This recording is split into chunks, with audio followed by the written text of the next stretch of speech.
সবাইকে ধন্যবাদ। বিসমিল্লাহির রহমানির রহিম।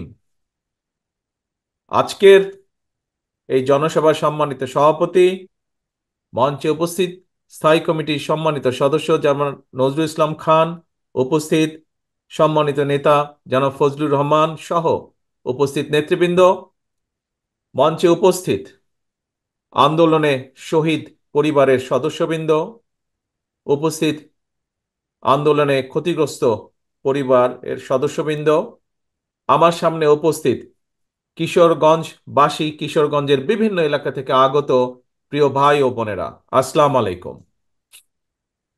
প্রিয় ভাই বোনেরা, আজকে আমরা সকলে এই মাঠে, আপনারা এই যে হাজারো মানুষ এই মাঠে আপনারা একত্রিত হয়েছেন আজকে আজকে আমরা এখানে একটি মুক্ত পরিবেশে কথা বলছি, একটি ভয়হীন পরিবেশে আমরা সকলে কথা বলছি। একটু আগে আপনারা দেখেছেন মঞ্চে কিছু মানুষ কথা বলেছেন। কোন সেই মানুষগুলো? যেই মানুষগুলো স্বজনদেরকে তারা হারিয়েছেন বিগত স্বৈরাচার আন্দোলনের সময়। আমরা কিছু মানুষের বক্তব্য শুনেছি যারা নিজেরা শারীরিকভাবে ক্ষতিগ্রস্ত হয়েছেন, নির্যাতিত হয়েছেন, অত্যাচারিত হয়েছেন বিগত স্বৈরাচারের বিরুদ্ধে আন্দোলনের সময়। প্রিয় ভাই বোনেরা, এই যেই মানুষগুলোর কথা আমরা শুনেছি, সেই মানুষগুলোকে সম্মান জানানোর জন্য, শ্রদ্ধা জানানোর জন্য, সেই শহীদ পরিবারের স্বজনদেরকে, শহীদ পরিবারের সদস্যদেরকে সম্মান জানানোর জন্য আজ আমরা সকলে একত্রিত হয়েছি। এই যে যেই ভয়হীন পরিবেশে আজ আমরা এখানে আলাপ করছি, কথা বলছি, একত্রিত হয়েছি, সমবেত হয়েছি, এই শঙ্কামুক্ত পরিবেশে যে আমরা আজ একত্রিত হয়েছি, এই সময়টার জন্য বিগত 17 বছর এই দেশের মানুষকে অপেক্ষা করতে হয়েছে। এই পরিবেশটির জন্য দীর্ঘ 17 বছর এই দেশের মানুষকে আত্মত্যাগ করতে হয়েছে, সংগ্রাম করতে হয়েছে, প্রতিবাদ প্রতিরোধ গড়ে তুলতে হয়েছে। প্রিয় ভাই বোনেরা, আজকে এই কিশোরগঞ্জ জেলাতেই আমরা আমাদের 16 জন মানুষকে হারিয়েছি, 17 জন মানুষকে আমরা হারিয়েছি, 17 জন মানুষকে আমরা এই কিশোরগঞ্জের মানুষকে আমরা হারিয়েছি, যারা আত্মত্যাগ করেছেন এই দেশের মানুষের অধিকারের জন্য, নিজেদের জীবনকে আত্মত্যাগ করেছেন।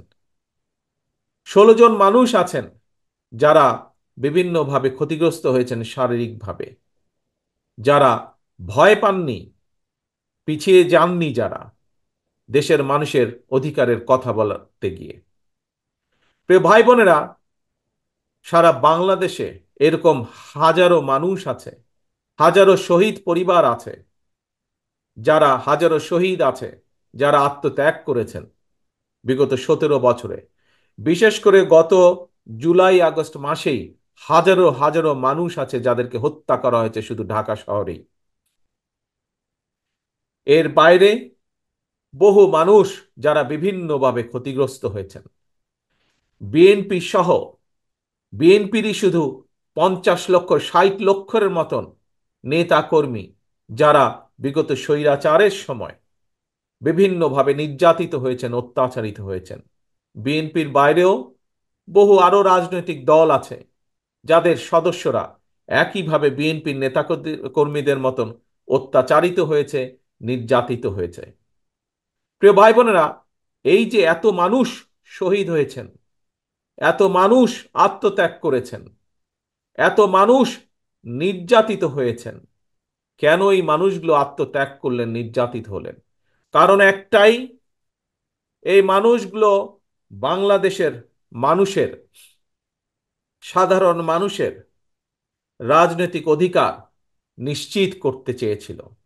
আমরা যে আজকে মুক্ত পরিবেশে কথা বলছি, এই রকম একটি মুক্ত পরিবেশের নিশ্চয়তা নিশ্চিত করতে চেয়েছিল এই মানুষগুলো।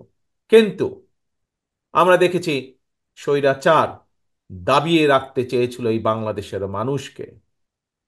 প্রিয় ভাই বোনেরা, এই বাংলাদেশের মানুষ দেখিয়ে দিয়েছে যে তারা গুলির সামনে নিজেদের বুক পেতে দিতে রাজি। তারপরেও বাংলাদেশের মানুষ স্বৈরাচারকে মেনে নিতে রাজি না, এবং সেই জন্যই হাজারো মানুষের আত্মত্যাগের বিনিময় আজ আমরা এই বাংলাদেশকে পেয়েছি। ৭১ সালে যেমন লক্ষ শহীদের আত্মত্যাগের বিনিময় এই দেশ স্বাধীন হয়েছিল, আবারও ২০২৪ সালের আগস্ট মাসে আমরা এই দেশের স্বাধীনতা, সার্বভৌমত্ব এবং মানুষের অধিকার নিশ্চিত করে স্বৈরাচারকে বিদায় করতে সক্ষম হয়েছি জনগণের সংগ্রামের মাধ্যমে, জন অভ্যুত্থানের মাধ্যমে। প্রিয় ভাই বোনেরা, এই যে এই আত্মত্যাগ, এই যে এই বিসর্জন, এটিকে আমাদের ধরে রাখতে হবে, এটির মূল্য আমাদেরকে দিতে হবে। আজকে সমগ্র বাংলাদেশের মানুষ একটি নতুন প্রত্যাশা নিয়ে সামনের দিকে তাকিয়ে আছে, ভবিষ্যতের দিকে তাকিয়ে আছে। অর্থাৎ বাংলাদেশের মানুষ যেই প্রত্যাশা নিয়ে সেই বিগত পতিত স্বৈরাচারের বিরুদ্ধে আন্দোলন করেছিল, সেই প্রত্যাশার প্রতিফলন ঘটাতে হবে। ১৯৭১ সালে যেভাবে মুক্তিযোদ্ধারা নিজেদের জীবন বিসর্জন দিয়েছিলেন, এটি সাম্যের বাংলাদেশ তৈরির জন্য, একটি মানবিক বাংলাদেশ তৈরির জন্য, যেই বাংলাদেশে মানুষ মুক্তভাবে কথা বলতে পারবে, যে বাংলাদেশে মানুষ তারা তাদের নিজেদের রাজনৈতিক অধিকার প্রয়োগ করতে পারবে, যে বাংলাদেশে মানুষ অর্থনৈতিকভাবে মুক্তি অর্জন করতে পারবে, সেই বাংলাদেশকে আমাদের গড়ে তুলতে হবে। প্রিয় ভাই বোনেরা, আজ স্বৈরাচারের পতন হয়েছে। স্বৈরাচারের পতন হবার পরেও স্বৈরাচারের কিছু প্রেতাত্মারা কিন্তু এখনো দেশে রয়ে গিয়েছে। আমরা বারে বারে বলেছি, আমরা বারে বারে বলছি, আবারও বলেছি, আবারও বলতে চাই যে আজকে লাখো জনতার আত্মত্যাগের বিনিময় যে অন্তর্বর্তীকালীন সরকার প্রতিষ্ঠিত হয়েছে,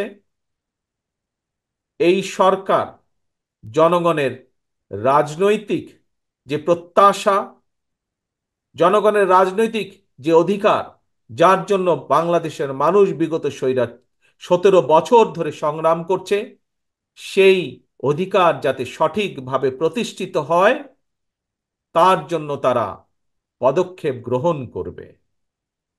কিন্তু কিন্তু এটিও সতর্কভাবে খেয়াল রাখতে হবে আমাদেরকে যে তারা এই কাজটি, জনগণের এই কাজটি করতে গিয়ে, জনগণের রাজনৈতিক অধিকার প্রতিষ্ঠা যে কাজ, সেটি করতে গিয়ে এমন কোনো পরিস্থিতির উদ্ভব যেন না হয় যাতে করে অন্য স্বৈরাচার আবার কোনো ষড়যন্ত্র করার সুযোগ পায়। স্বৈরাচারের প্রেতাত্মারা বসে নেই, তারা তাদের ষড়যন্ত্রকে অব্যাহত রেখেছে। কাজে প্রিয় ভাই বোনেরা, গণতন্ত্রের পক্ষের সকল রাজনৈতিক দল, গণতন্ত্রের পক্ষের প্রতিটি মানুষকে আজ সতর্ক থাকতে হবে, সজাগ থাকতে হবে।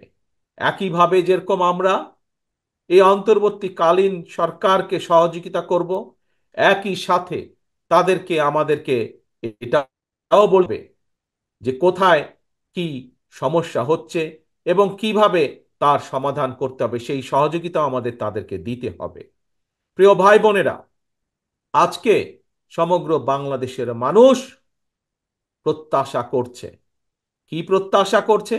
যে তাদের প্রিয় দল, বাংলাদেশ জাতীয়তাবাদী দল বিএনপি, ইনশাল্লাহ জনগণের সমর্থন নিয়ে আগামীতে সরকার গঠন করতে সক্ষম হলে বাংলাদেশের মানুষের প্রত্যাশার যেই বাংলাদেশ, সেই প্রত্যাশার বাংলাদেশ গড়ে তোলার কাজ করবে। প্রিয় ভাই বোনেরা, গত কয়েকদিন ধরে আমি একটি কথা বলেছি, নিশ্চয়ই আপনারাও সেই কথাগুলো শুনেছেন, বিভিন্ন জনসভায় আমি বলেছি, আজ আপনাদের সামনেও সেই কথা বলতে চাই। আমরা একটি পর্যায় অতিক্রম করে এসেছি, যেই পর্যায়টা ছিল স্বৈরাচারের পতন ঘটিয়ে দেশের মানুষের কে মুক্ত করা। প্রিয় ভাই বোনেরা, স্বৈরাচারের পতন হয়েছে, বাংলাদেশের মানুষ স্বৈরাচার মুক্ত হয়েছে। একটু আগেই আমি বলেছি, স্বৈরাচারের পতন হয়েছে বলেই সকল বিপদ কেটে যায়নি, এখনো সামনে বিপদ আছে, আমাদেরকে এই ব্যাপারে সতর্ক থাকতে হবে।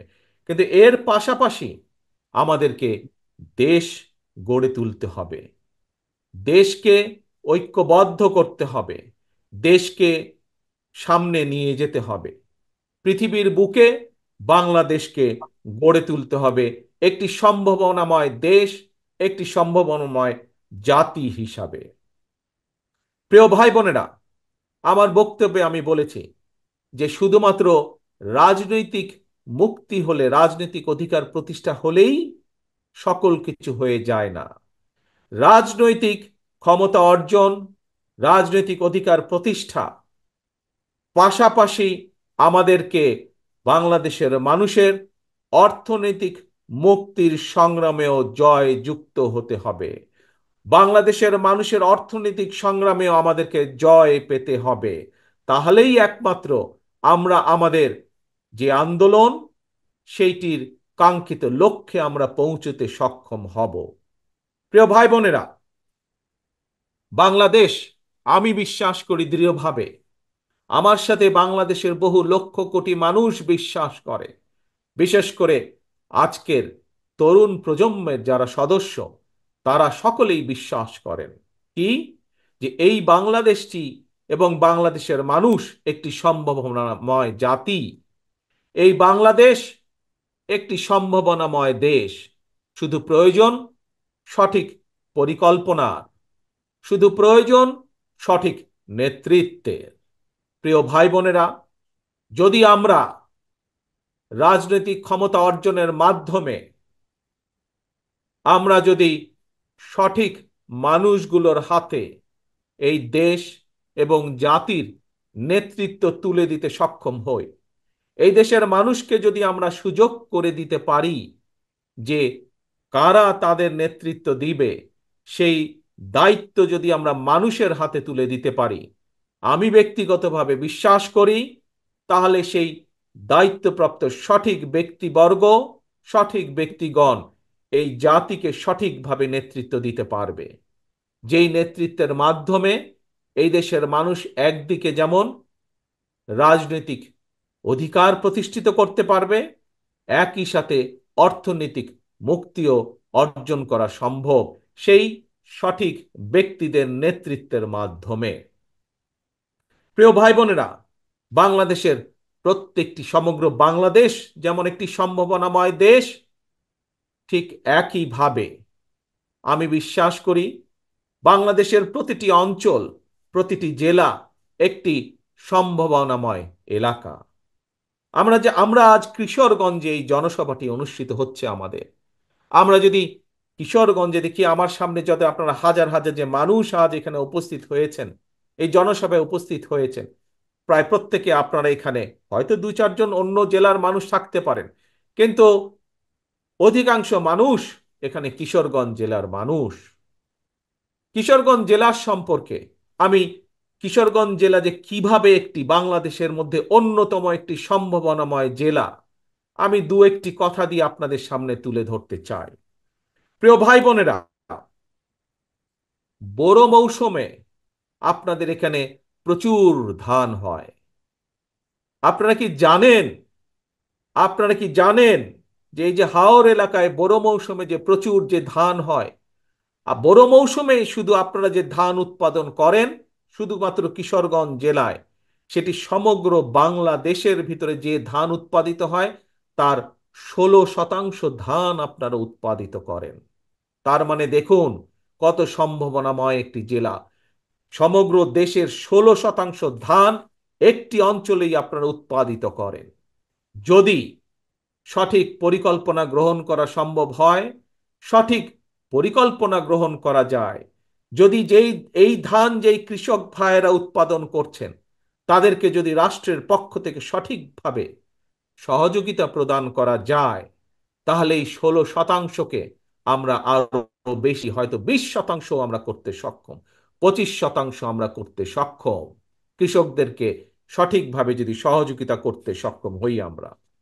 প্রিয় ভাই বোনেরা, আসুন এবার কিশোরগঞ্জের আরেকটি সম্ভাবনার দিক আমরা দেখি। এখানকার যে অষ্টগ্রাম বলেন, ইটনা বলেন, মিঠাপুকুর বলেন, এই এলাকার যে বিশাল হাওর আছে, এই হাওরে বিভিন্ন প্রকারের মাছ উৎপাদিত হয়। এখানে বাংলাদেশের যে মিঠা পানির যে মাছের চাহিদা, এই মাছের চাহিদার বিশাল ভান্ডার হচ্ছে এই এলাকাটি। এখানে রুই বলেন, কাতল বলেন, বোয়াল বলেন, আইল বলেন, বিভিন্ন প্রজাতির মাছ এই হাওর এলাকা হয়। প্রিয় ভাই বোনেরা, বিদেশে এই মাছ কেন আমরা রফতানি করতে সক্ষম হব না? আজকে যদি আমাদের গার্মেন্ট শিল্পের পোশাক রফতানি করে যদি বাংলাদেশ কোটি কোটি বৈদেশিক মুদ্রা বছরে অর্জন করতে সক্ষম হয়, তাহলে কেন আমরা কোনোদিন, যদি আমরা সঠিকভাবে পরিকল্পনা গ্রহণ করতে সক্ষম হই, যদি আমরা মৎস্য চাষী যারা আছেন তাদেরকে যদি সঠিকভাবে রাষ্ট্রের পক্ষ থেকে সহযোগিতা দেওয়া যায়, তাহলে গার্মেন্টস শিল্পর মাধ্যমে যেমন বিশ্বে বাংলাদেশের একটি পরিচিতি, ঠিক একইভাবে মাছ রফতানি করেও আমরা বাংলাদেশে কে পরিচিত করে দিতে পারবো বিশ্বের দরবারে। প্রিয় ভাই বোনেরা, আমাদেরকে বিষয়টি এভাবে চিন্তা করতে হবে।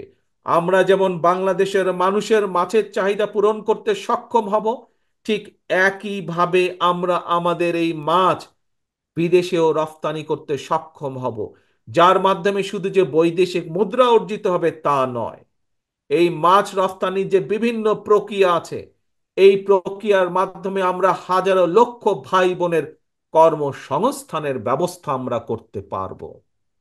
প্রিয় ভাই বোনেরা, এই কাজগুলো কে করতে পারবে? এই কাজগুলো তারাই করতে পারবে যারা জনগণ দ্বারা নির্বাচিত হবে এমন একটি সরকার করতে পারবে।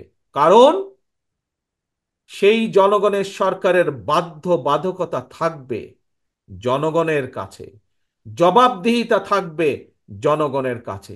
যেহেতু তাদের জবাবদিহিতা থাকবে জনগণের কাছে, সেই জন্য জনগণের অভাব অভিযোগ তাদেরকে দেখতে হবে, শুনতে হবে। সেই জন্য জনগণের সমস্যা তাদেরকে দেখতে হবে, জনগণের দুঃখ কষ্ট তাদেরকে দেখতে হবে।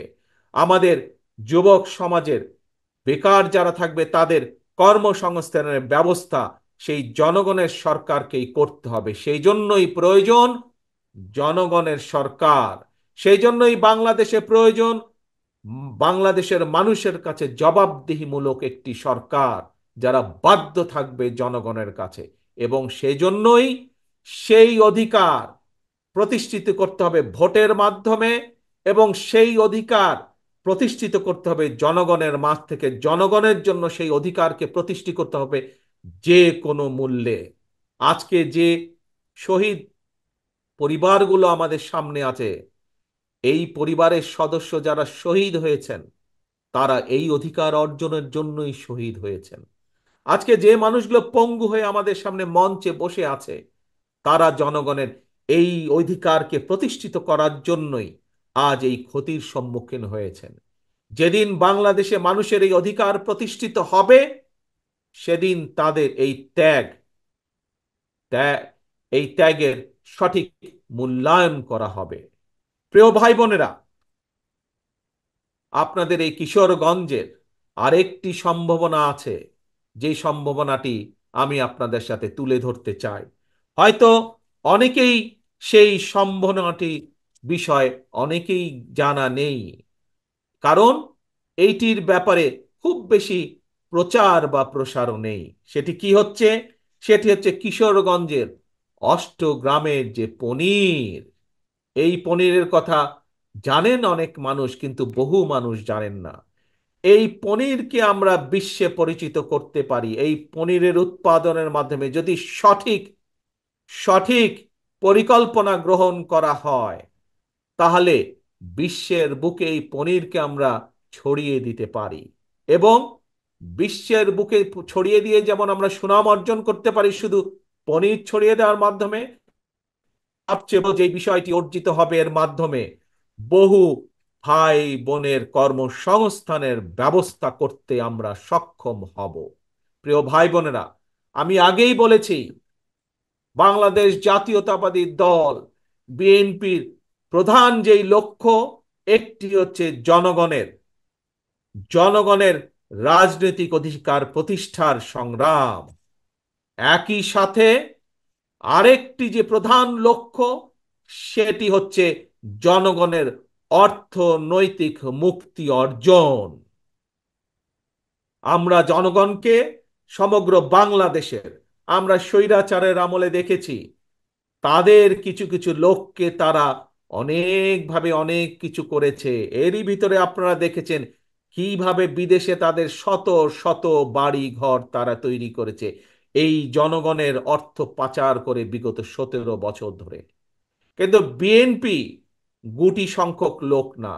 বিএনপি চায়, বাংলাদেশ জাতীয়তাবাদী দল চায়, এই যে আপনারা আজকে মার্চে যে হাজার হাজার মানুষ যারা এখানে উপস্থিত হয়েছেন, আপনাদের মতন সারা বাংলাদেশে এরকম গ্রামে গঞ্জে ছড়িয়ে থাকা যে কোটি কোটি মানুষ, সাধারণ মানুষ আছে, প্রত্যেকটি মানুষকে অর্থনৈতিকভাবে শক্তিশালী বুনিয়াদের উপরে বিএনপি মানুষকে প্রতিষ্ঠিত করতে চায়। এটি হচ্ছে বাংলাদেশ জাতীয়তাবাদী দলের অন্যতম লক্ষ্য। প্রিয় ভাই বোনেরা, এখন আপনাদের সামনে আমি আমার একটি ইচ্ছার কথা তুলে ধরতে চাই। একজন রাজনৈতিক কর্মী হিসাবে এইখানে মঞ্চে যেমন আমার বহু নেতৃবৃন্দ বসে আছেন, প্রত্যেকটি নেতৃবৃন্দ, প্রত্যেকটি কর্মী, রাজনৈতিক কর্মীর মনের মধ্যে কিন্তু একটি বাসনা থাকে, ইচ্ছা থাকে। কি সেটি? যে একজন রাজনৈতিক কর্মী হিসাবে যখন তার সামনে সুযোগ আসবে, সে তার এলাকার জন্য, সে তার এলাকার মানুষের জন্য কিছু কাজ করতে চায়। হয়তো কেউ কেউ তার সে যেই মাপের কর্মী বা যেই মাপের নেতা, সে সেভাবে চিন্তা করার চেষ্টা করে। কেউ চায় তার এলাকার, সে যদি সুযোগ পায় তাহলে তার এলাকার একটি রাস্তা সে তৈরি করবে। কেউ চায় সে যদি সুযোগ পায়, তার পক্ষে যদি সম্ভব হয়, এলাকার মানুষের সমস্যা হয়তো একটি ব্রিজ, সেই ব্রিজটি তৈরি করবে। কেউ চায় স্কুল স্থাপন করতে, কেউ চায় হাসপাতাল স্থাপন করতে এলাকার মানুষের জন্য। একজন রাজনৈতিক কর্মী হিসাবে, প্রিয় ভাই বোনেরা, আমিও একজন রাজনৈতিক কর্মী। আমারও একটি ইচ্ছা আছে যে কোনোদিন যদি আল্লাহর রহমতে বাংলাদেশের মানুষের সমর্থনে আমাদের পক্ষে যদি সম্ভব হয় দেশের জন্য কাজ করার অতীতের মতন, দেশের মানুষের জন্য কাজ করার অতীতের মতন, তাহলে আগামী দিনে আমি একটি কাজ করতে চাই এই বাংলাদেশের মানুষের জন্য। বিশেষ করে গ্রাম থেকে শুরু করব এই কাজটি। ধীরে ধীরে হয়তো শহর পর্যায়ে যাব আমরা, কিন্তু যেহেতু বাংলাদেশের অধিকাংশ মানুষ বসবাস করেন বাংলাদেশের গ্রামগুলোতে, জেলা পর্যায়ে, উপজেলা বা থানা পর্যায়ে, গ্রাম পর্যায়ে, সেই জন্য তাদের কাছে এই পরিকল্পনা বা কাজটি আমি নিয়ে যেতে চাই। কি সেই আমার পরিকল্পনা? আমার পরিকল্পনাটি হচ্ছে প্রত্যেকটি পরিবারের জন্য, মানুষ নয়, পরিবার হিসাবে আমরা বাংলাদেশে কতগুলো পরিবার আছে সেই পরিবারগুলোকে আমরা নির্দিষ্ট করব এবং প্রতি পরিবারকে আমরা রাষ্ট্রের পক্ষ থেকে একটি ফ্যামিলি কার্ড দিব। কি কার্ড? ফ্যামিলি কার্ড দিব। এখন জিজ্ঞেস করতে পারেন এই ফ্যামিলি কার্ডটি কি? এই ফ্যামিলি কার্ডটি হবে সেই পরিবারের মায়ের নামে, বা সেই পরিবারের যে গৃহিণী থাকবেন তার নামে এই ফ্যামিলি কার্ডটি হবে। রাষ্ট্রের পক্ষ থেকে আমরা গ্রাম থেকে শুরু করে থানা জেলা পর্যায় পর্যন্ত আমরা প্রত্যেকটি পরিবারকে চেষ্টা করব একটি পরিবারের মাসিক যে প্রয়োজনীয় খাদ্যদ্রব্য যেগুলো প্রয়োজন, তার মধ্যে কিছু সংখ্যক খাদ্যদ্রব্যের একটি নির্দিষ্ট পরিমাণ সহযোগিতা করার জন্য, যাতে করে প্রত্যেকটি পরিবারের উপরে যাতে করে প্রত্যেকটি পরিবার মাস শেষে রাষ্ট্রের এই সহযোগিতা পেলে কিছুটা হলেও তাদের স্বস্তি বোধ হয়, কিছুটা হলেও তারা নিজেদের নিজেদের যে সেভিংস, নিজেদের যে সঞ্চয়, সেটির পরিমাণ বৃদ্ধি করতে সক্ষম হয়। এবং তার ফলে এই সহযোগিতাটা যদি আমরা কয়েক বছর ধরে চালু রাখতে পারি, তাহলে আমি বিশ্বাস করি বাংলাদেশের গ্রামের পরিবারগুলো, গ্রামের মানুষগুলো সচ্ছলতার একটি পর্যায়ে উঠে আসতে সক্ষম হবেন।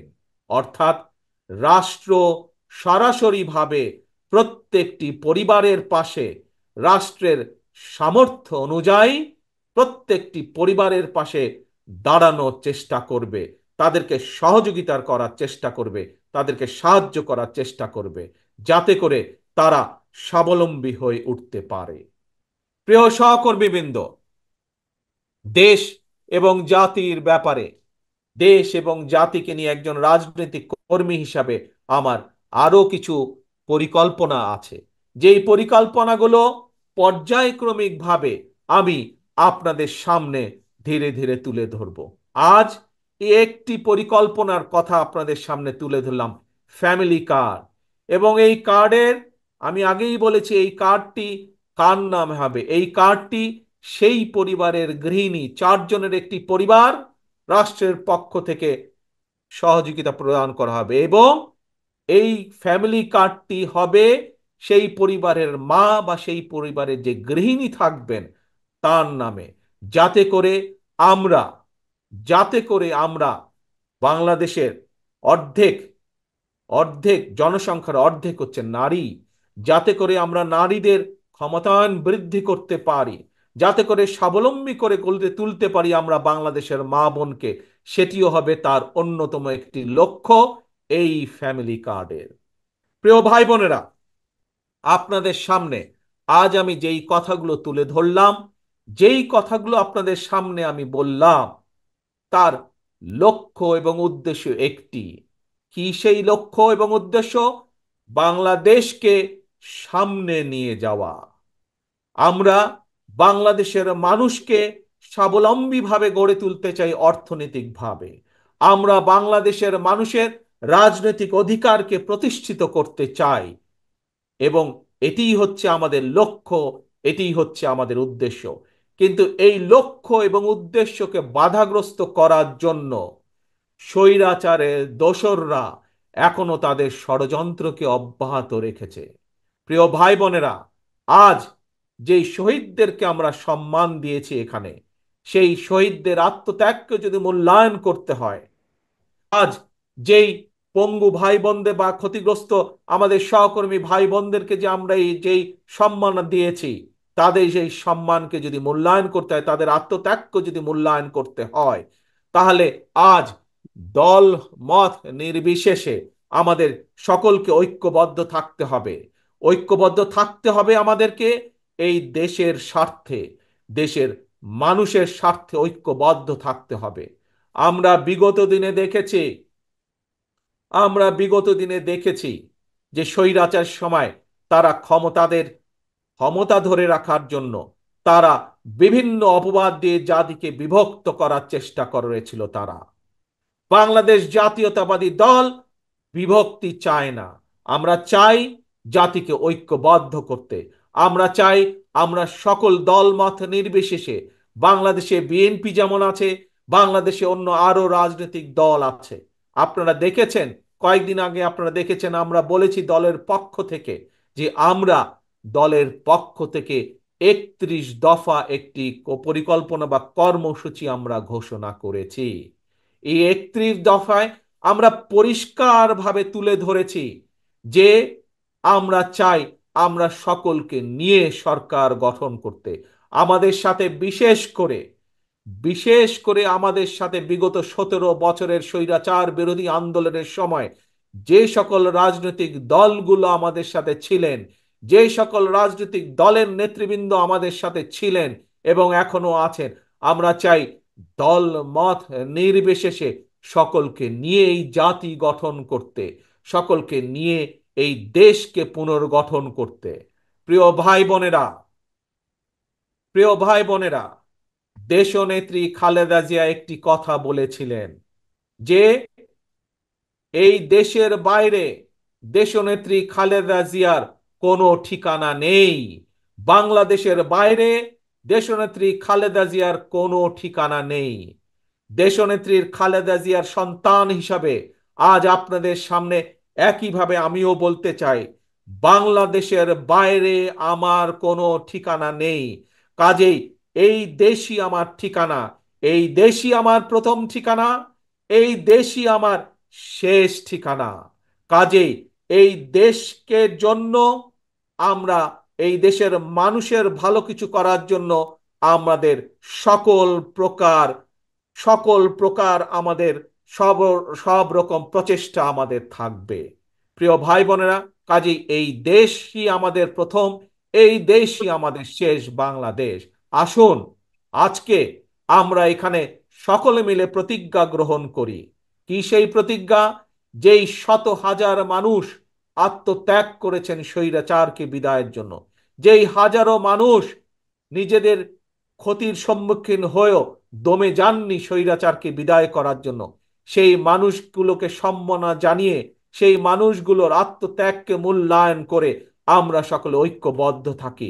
কেউ যাতে আমাদের ঐক্য নষ্ট করতে না পারে, কেউ যাতে আমাদেরকে পিছিয়ে দিতে না পারে, সেই ব্যাপারে আমাদেরকে সজাগ থাকতে হবে, সেই ব্যাপারে আমাদেরকে সতর্ক থাকতে হবে। প্রিয় ভাই বোনেরা, আবারও আসুন আমরা আমাদের প্রত্যাশিত বাংলাদেশকে গড়ে তোলার জন্য, আমাদের সেই প্রত্যাশিত মুক্তি যা আমরা অর্জন করেছি সেটিকে ধরে রাখার জন্য আমরা আবারও সকলে যাতে ঐক্যবদ্ধ থাকতে পারি, যে কোনো মূল্যে আমরা ঐক্যবদ্ধ থাকতে পারি, সেই প্রত্যাশা রেখে আমি আমার বক্তব্য শেষ করছি। ইনশাল্লাহ আপনাদের সাথে আবারও দেখা হবে, আবারও কথা হবে। আল্লাহ হাফেজ। বাংলাদেশ জিন্দাবাদ।